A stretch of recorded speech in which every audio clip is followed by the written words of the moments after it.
never in the history of calming down has anyone ever calmed down by being told to calm down, right? Like, and it's true, right? I'm sure you've tried it. I've tried it, right? Total failure, right? The best way we can help our kids calm down, right, is by creating a space in which they feel safe enough to calm down.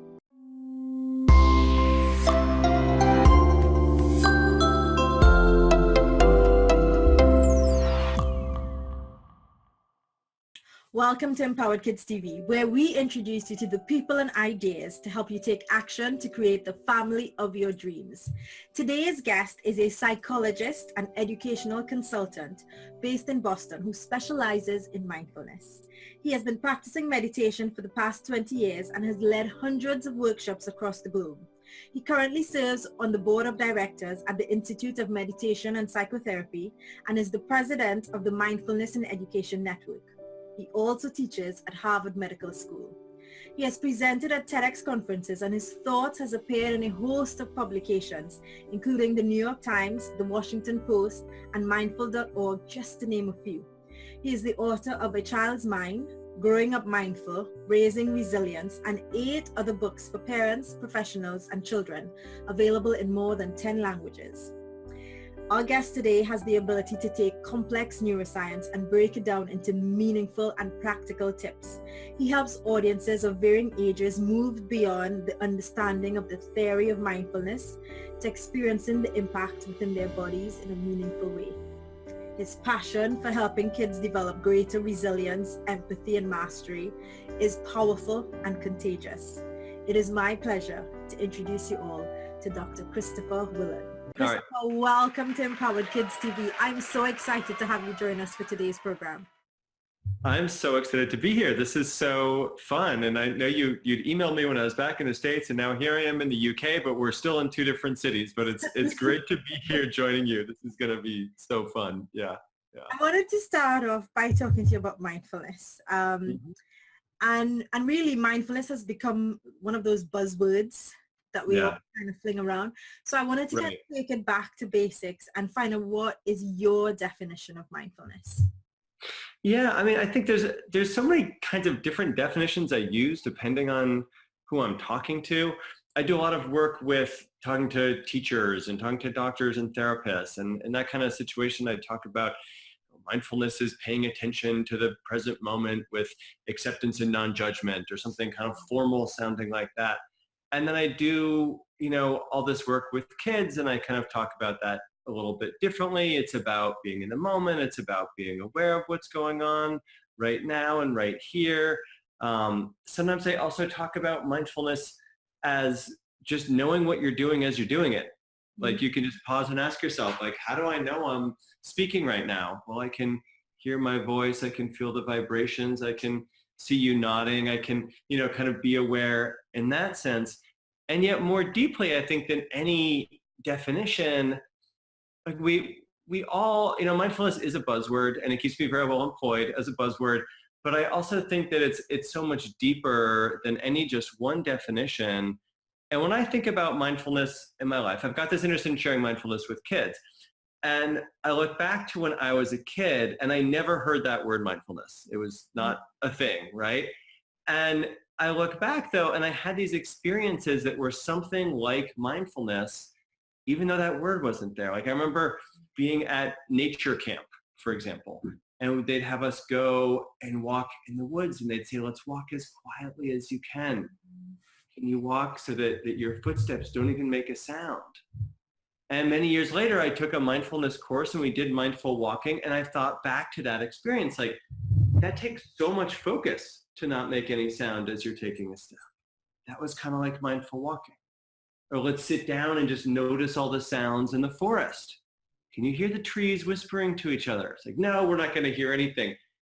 But then, right, pretty soon you can start to notice the sounds, right, and all of that. Or just looking at clouds in the sky as they're drifting away and changing. Like, these essentially, to me, are mindfulness that capture that experience, even kind of beyond words. And I think probably so many of us and so many of your viewers also have had experiences like that. And that's the best kind of definition of mindfulness to take with you, is like, what were those moments for you more than just like a bunch of words, but we need words too. So that's how I try to explain what mindfulness is. I love that. And as I introduced you to the audience, you know, one of the things that I said that I think really resonates with me with your work is that you can help us quickly move away from the theory of what mindfulness is to and experiencing it within our bodies. And I absolutely love it. There's one thing that I heard you talk about that made me chuckle a bit. And you said, who's been told you need to pay attention? And of course, everybody. But Nicole, I bet you've never told your kids to pay attention. Or oh, no, not me. Than that, right? At least 10 times a day. But like everybody else in the audience, I struggled to raise my hand when you asked, have you ever been taught how to pay attention? Right. Yeah. Yeah. It kind of blew my mind, Chris, because I never even did it. And that, like, I mean, that blows my mind too. And like, right. So every day we're telling our kids to pay attention, right? We're not teaching them how. Now I'm a therapist, I'm a psychologist. And so I work with kids who maybe have attention issues or maybe have depression or anxiety or something that actually makes it impossible for them to pay attention. And so it's so disempowering to tell kids to do this thing and not teach them how. But then, of course, we know that one of the things about mindfulness is we can start to teach kids really, and ourselves, right, how to pay attention, what to pay attention to, what it is that matters, right? And attention is going to be important in school. Attention is going to be important in their relationships. Attention is going to be important when they go off to work someday or whatever it is that they go on to do. Right? We all need to be able to regulate things like our attention, as well as things like our emotions and impulses and things like that. And all of those are part of what mindfulness can help us and help our kids really learn. When I think of attention, I think of being able to use my attention from two sort of mental states. And I use the term connected and disconnected to describe those states. So for me, a connected state is where I feel really open, tapped into my intuition and my creativity, where joy and love flows freely. And a disconnected state is when I'm probably more in tune with my fear and my anxiety, and that's sort of governing my thought pattern. But what I found interesting was that when I could see that from a mental perspective, you had an exercise of using your body that helped me to flip between those two states quickly, and it was just clenching my fist. Yeah. Can you walk us through that? Yeah, absolutely. Actually, it's funny that you started saying that. 'Cause I was like, oh, I've got a little exercise at all. I can't even script this. But like, right, so it's amazing because if you just, and I'll invite all the viewers out there to do this as well, just start by making fists, like really tight fists, and just noticing how your body feels, and noticing also what happens with breath. And in your mind, it really starts to feel closed, and your emotions start to feel angry, frustrated, right, avoidant. And then actually, if you just like release that posture and just shift and open your hands, not too tight, not too loose, right? Suddenly our body feels different. Our breath is really different. It's open and flowing. Our mind now feels open, right? We feel more of these loving, connected, accepting feelings. You can even then from there just put your hands over your heart and just start to notice how much that even really starts to settle down. And it really does actually start to change your body chemistry as you do this. Shut off the stress hormones and turn on the hormones associated with connection and love and caregiving. So even just how we hold our bodies can start to change what's happening in our brains. How we breathe starts to really change what's happening in our bodies and what's happening in our brains. And so we can just try to notice throughout our days, when am I walking around like this, right? Which is probably pretty often. Monday morning, like, why don't you get your jacket on? How do we get out of the house here, right? Where's your homework? Oh my gosh, you didn't brush your teeth yet, right? The bus is late, all of that, right? Compared to the moments that we really do feel like this. or it's the end of the night and the kids are settled down and we're cuddling up with them with a book and we feel like this, right? So that we can shift our bodies, we can be aware of our bodies and our breath, right? Telling us different things, and we can also shift to be a bit more like this and more like this. And even just changing our posture makes a difference and sends the signal to our kids, oh, mom, dad, right, they're safe to approach now, right? I can connect with them when they're like this. I can connect with them when they're like this. And the tone of voice is different. And the other thing is that our emotions are also contagious. So when we're like this, our kids are probably gearing up and like this. And when we're like this in the what's called the fight or flight mode, this actually changes our perception of things.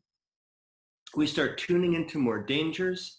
We hear sounds at different frequencies. We actually perceive things differently with our visual cortex. And we start seeing, just interpreting everything as a danger, or my kid's just trying to get under my skin, they're trying to drive me crazy. We take it all personally. Whereas when we're like this, we see, oh, maybe they're actually frustrated. We have some perspective on them. They're not driving us crazy, right? And when we're like this, we start to see the affection, the connection, the compassion, and same with them. If we go from this to this, it's easier for them to do that. This is called co-regulating our emotional experience, right? We go from this to this, right? We all can feel loving and connected, have the oxytocin, which is like the attachment hormone, the falling in love hormone, that starts to flow again. And we start to feel that connection, that love. Now, of course, there's situations where like, this is helpful, right? We need to be like this sometimes, but we get into this and our kids get into this probably more than we need to. So how can we shift gears back to this a little bit more? And we do that through mindfulness. We do that through body postures. We do that through breathing, right? We do that through, all kinds of other things that can really help us and help our kids shift out of that mode. Or we're able to really connect and be positive in each other and not just the like, my kid's driving me crazy. They're trying to get under my skin. They're doing this to me, right? It's like, no, they're just being kids, right? It's like the weather. You can't take it too personally, Like you just got to be prepared, I mean, again, on a good day, we all lose it, right? Like it's, I've been on, vacation kind of essentially for the past few weeks, and I haven't really been working. I've had so much time with my kids. It's been great, but man, it's exhausting too, right? I've been the primary caregiver for the last month, and it's exhausting. And I've not had every moment hasn't been perfectly like this and like this. I have to confess, right? But just trying to be aware of myself and how to shift more into these ways of being is so helpful. What I love about that example is that a lot of times we think of our emotions, and especially when we're starting to lose the grip of our positive emotions, and we think that I have to find the right thoughts, I have to find the right mindset. But what that example shows is that you can use the body and the mind interchangeably to change the state. So if I simply use my body differently, it helps, because when we did, even just now, when we did this exercise, I had to let go of my hands because I could feel my heart rate start to pump. Right. Yeah. And I could feel, because I think I was trying really hard to be in tune, I can feel like my stomach feel tight, like it's in knots. When I opened, I had like almost like a deep exhale. And then when I put my hand on my heart, it was almost like a soothing. Almost like, give yourself a little hug. Yeah. And so for me, it was interesting as a point for parents to take away that when we're trying to keep our presence and to keep our attention on this moment and not let it run away back to the past or into the future, we can do both. We can use our mental skills in terms of trying to reach for the right thoughts, but we can also use our bodies to help us get there. Right. This is actually something I do with parents when I help them through a conflict with their kids or a conflict with their spouse, or with adults even, like in other work conflicts. Like, think about a conflict, bring it to mind, and now go like this, right? What solutions come up, right? And then even collapse over like this, like you're exhausted, just giving up. What solutions, if any, come up, compared to what solutions come up? What's your perspective when you're like this? or when you're like this. So just rolling through a situation, and suddenly it's like, oh, more understanding comes up when we're like this than when we're like this. Like it's very powerful to use our body like that, or to use our breath. I mean, even just, kids will tell me breathing is boring, and, I can talk about that. But like, even just as adults, the more we can kind of regulate our breath, right? Like what I often say is like, if you can regulate your breath, which we all can, right? If you can regulate your breath, you can regulate your body, regulate your physiology. That means you're regulating your brain, which means you're regulating your impulses. So you're not saying those things you regret, right? Making promises, making threats you can't follow up on. Like if you don't empty the dishwasher, like I'm getting rid of the dog, right? It's like something that's so over the top. Like saying something awful to the kid, right? So we regulate our impulses. We regulate our attention, right? In terms of like paying attention, like we spoke about a minute ago. And we're also regulating our emotions. So we're not getting rid of our emotions. But what we're doing is it's like, oh, okay, I'm angry. That's useful to hear. Something's going on, but I'm not letting the anger take over. I'm thinking about my anger. I'm not in the anger. And that's what that ability to regulate our breath does, is it helps us regulate, again, our attention, our impulses, and our emotions. So it's really very, very powerful to just play with our breath a little bit, and then to do that with our kids.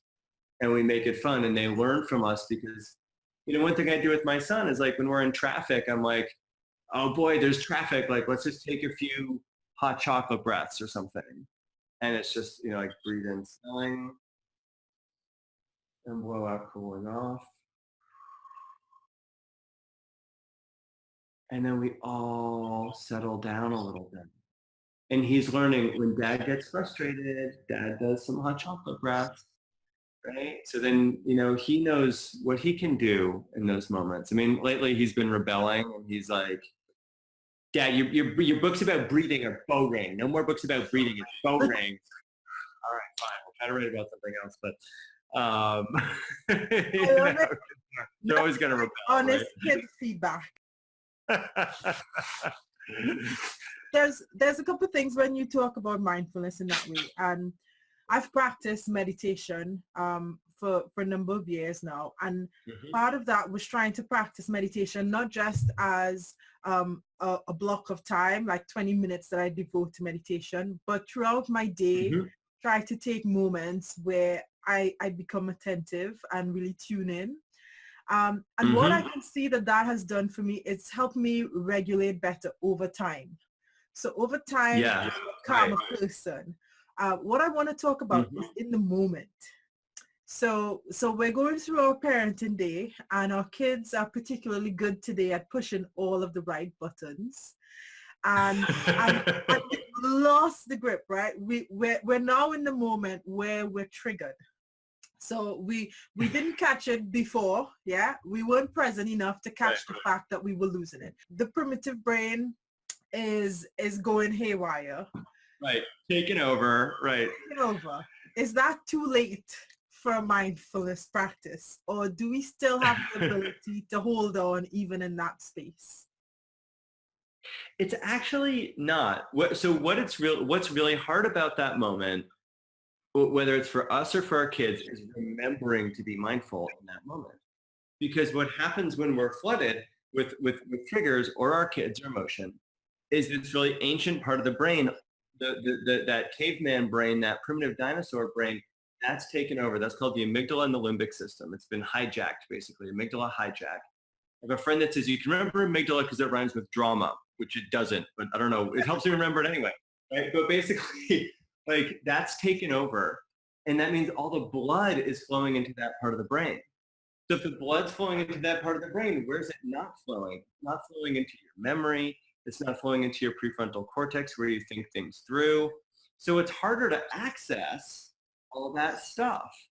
So the more we have other reminders around, and the more we've practiced, the easier it becomes to access in that moment that we're in, full-on flooding, triggered, freak out, whatever you want to call it, basically. It's the remembering that's hard. But as soon as we do that, as soon as we start regulating our breath, as soon as we start bringing our attention to sensations in our feet, for example, then the blood starts flowing out of that alarm system, and flowing into the thinking brain, flowing into the 21st century evolved brain, and not and out of that more kind of dinosaur brain, so that we can actually get ourselves out, but the remembering is what's hard. And the more we practice, the better. So one thing that we can do is we can ourselves and with our kids, like, practice getting a little bit mad. Like, this is really fun to do with kids. Like, let's pretend we're mad, or let's listen to an angry song and notice how we feel. It's like, oh yeah, and now let's take a few breaths. Let's do some 7-11 breaths. Breathe in, counting to 7. Breathe back out, counting to 11. Right? Or a ninja breath. Breathe as silently as possible.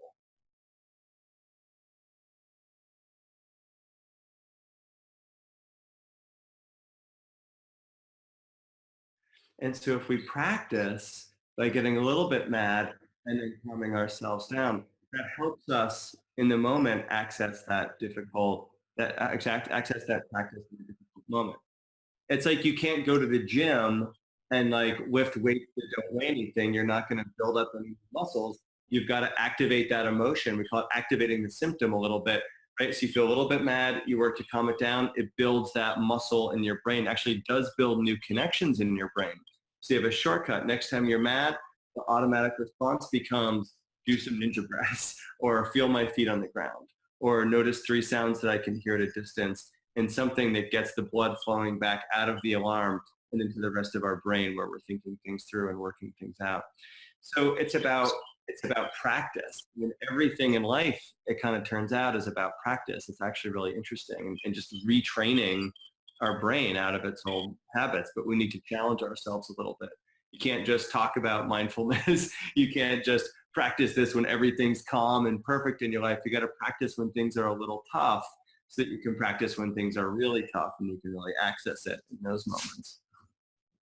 Is there specific practices that you think are better for when you're already flooded versus if you were not flooded? If you were mindful enough to kind of catch yourself realizing that, okay, I'm slipping here, I need to take 3 deep breaths. Is that different to, okay, I'm triggered and I'm about to start screaming and yelling and threatening to get away the dog? Is there a different sort of practice we should use then? I think, yeah, I mean, I think so. So when we're triggered, I think just anything that we can do that'll re-engage our prefrontal cortex. And that could be mindfulness, that could be putting on music, that could be tricking our body in some ways, or our kids in some ways. So it's like changing the lights, turning them on or turning them off, turning music on or turning music off. It starts to activate different parts of the brain. Turning the temperature up and down, going from outside to inside where the air conditioning is, grabbing a cold drink out of the fridge. These sound, and again, I just want to say, none of these are the magic bullet. These all help a little bit, right? But they start to add up, additive in a sense for our triggers. All of these things start to trick our brain and get it out of the fight, flight, freak out mode that it's in that moment. So they can all help a little bit, for sure.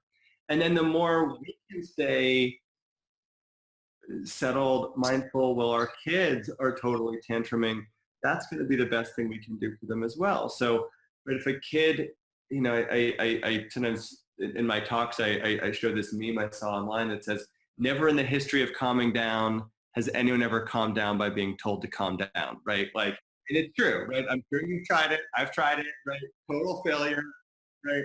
The best way we can help our kids calm down, right, is by creating a space in which they feel safe enough to calm down. So that if we can stay calm, they can have their tantrum, they can have their freak out, but we're right there to reconnect to afterwards, right? Validating them through it. I see that you're upset, but you know, like, I'm here when you're ready to reconnect and talk about it, right? So that they feel safe enough to calm back down. If we're like this, and imagine, and again, think about like a 5-year-old, a 10-year-old, we're towering over them, right? That is scary, right? So, how do we get down to their level?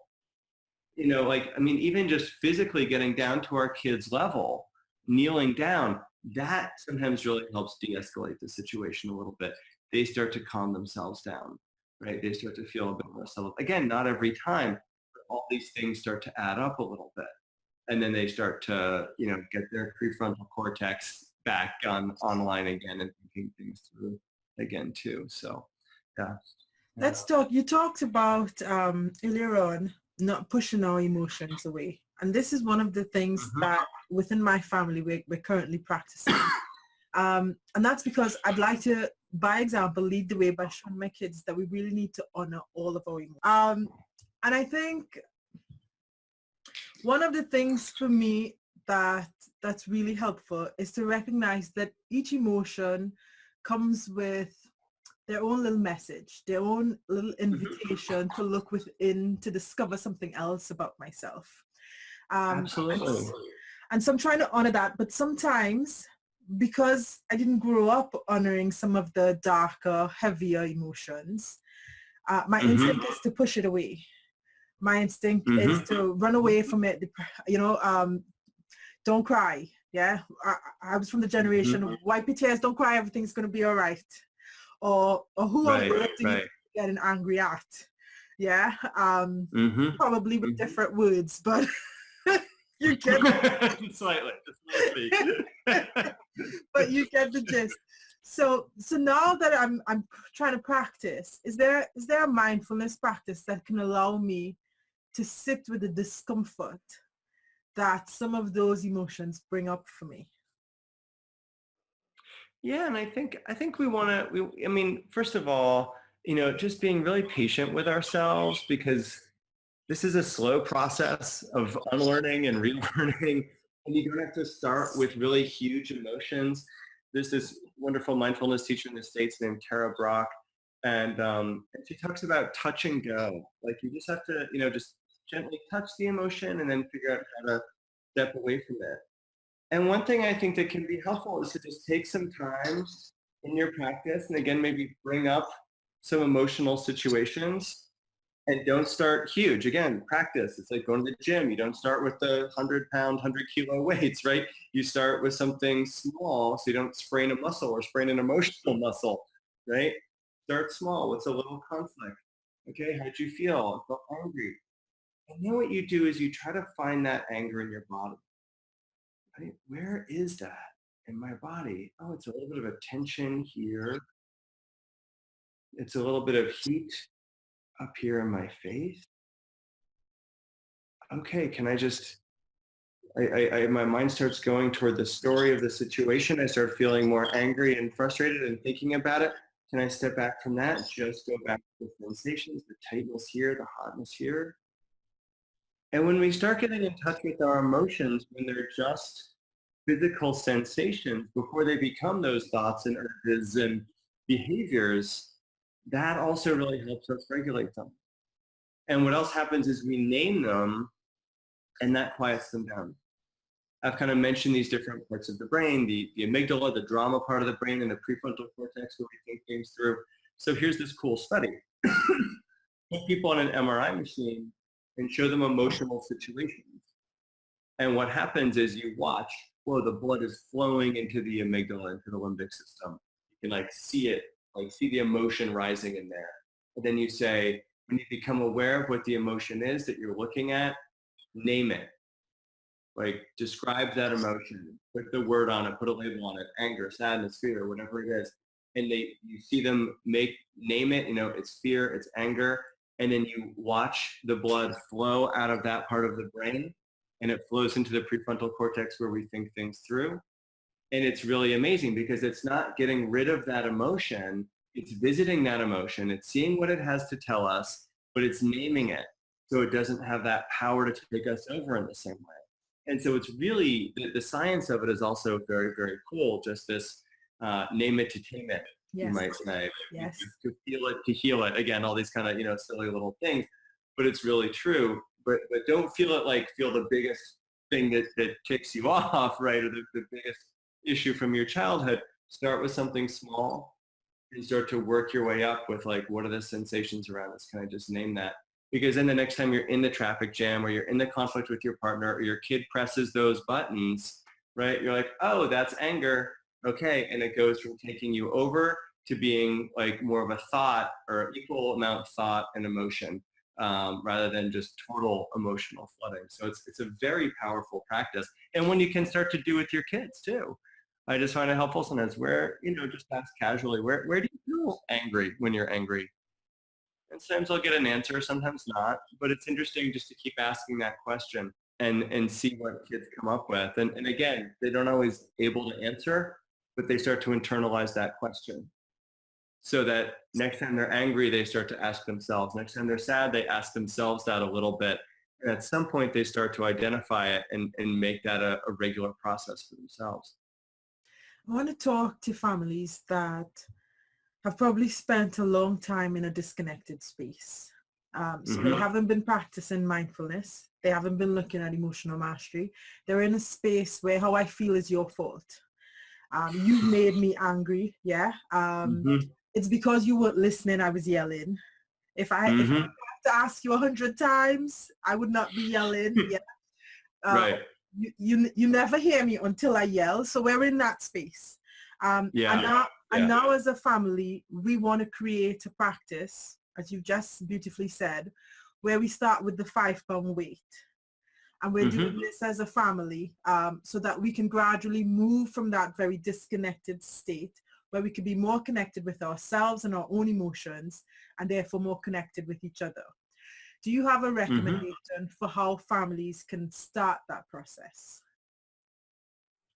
I mean, I think you can start with things that are already kind of fun. You can start with like you're watching a movie together or you're listening to a piece of music together. You're all feeling that same emotion together, right?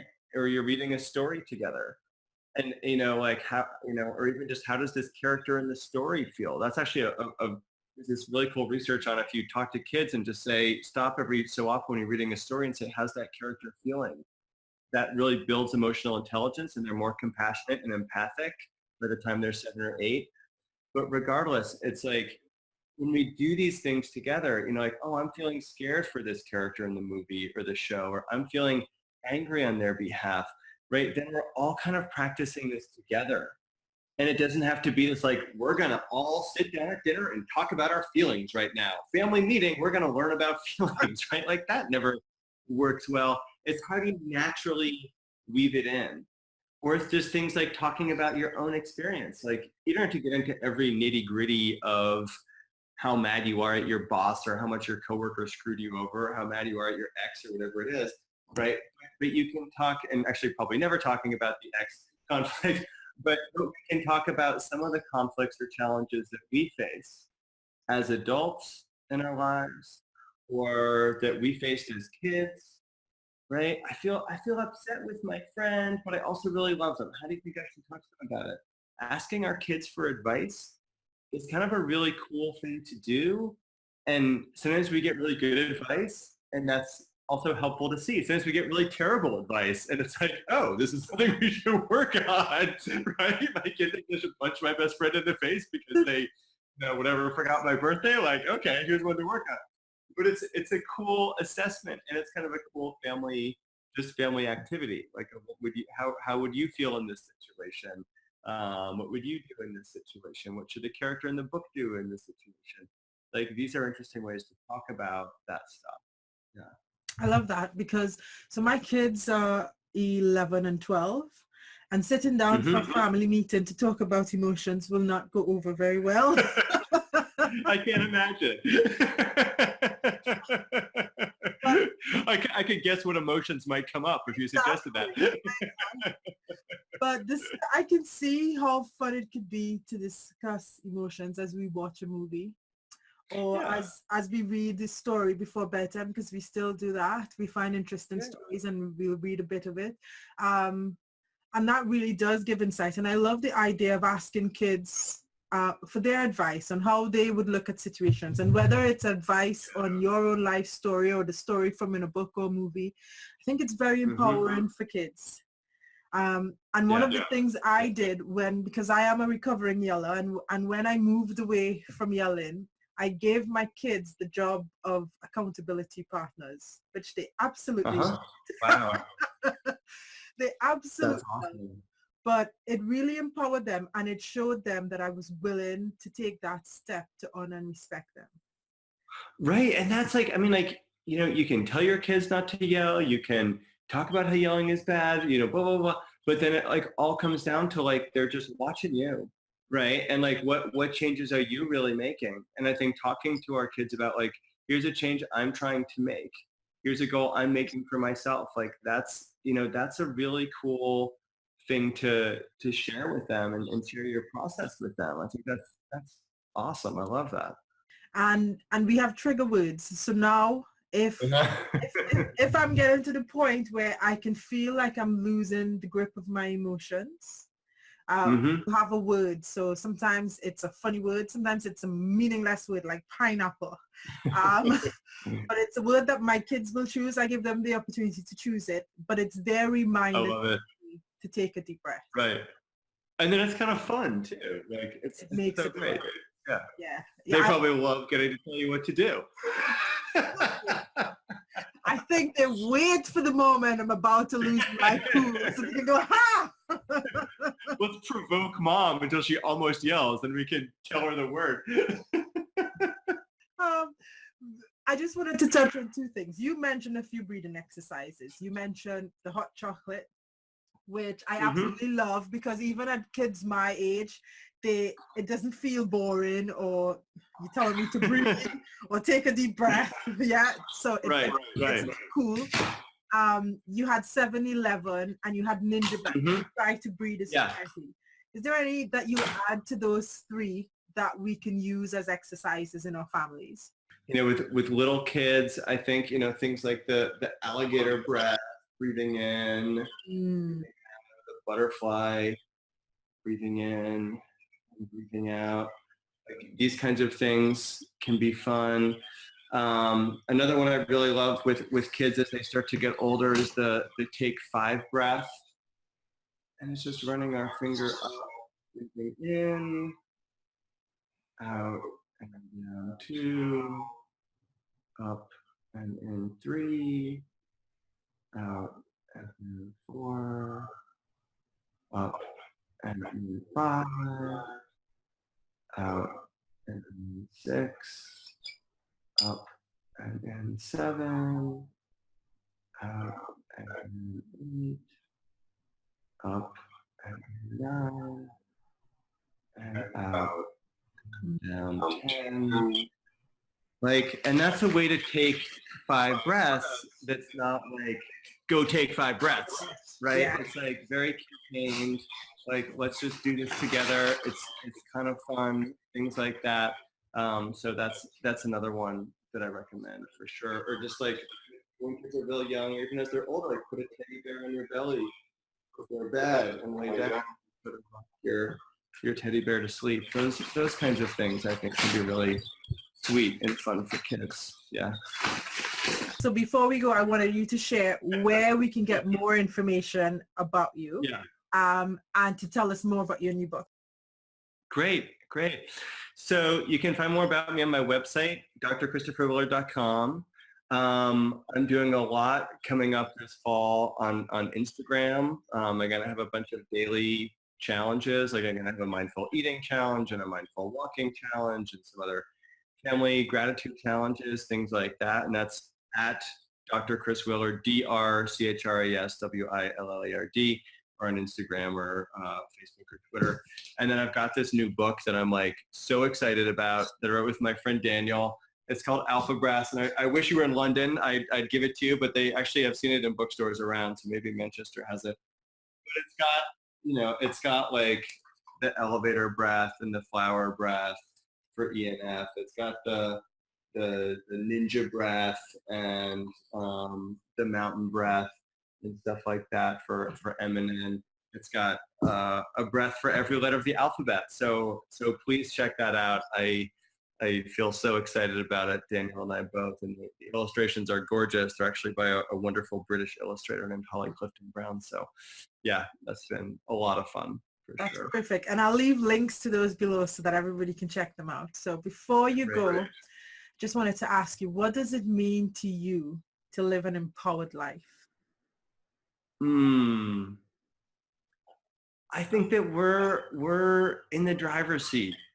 And being in the driver's seat doesn't mean that you don't get a flat tire every so often.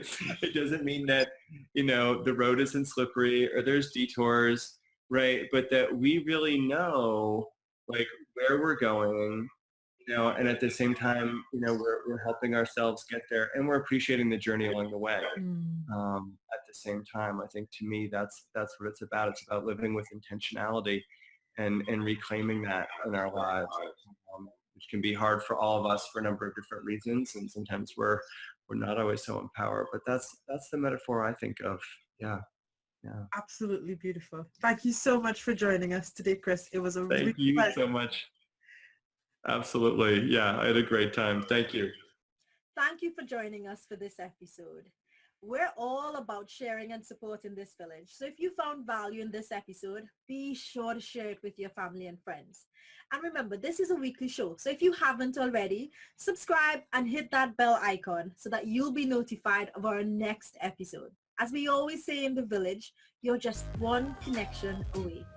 With love and gratitude, empower us. Until next time.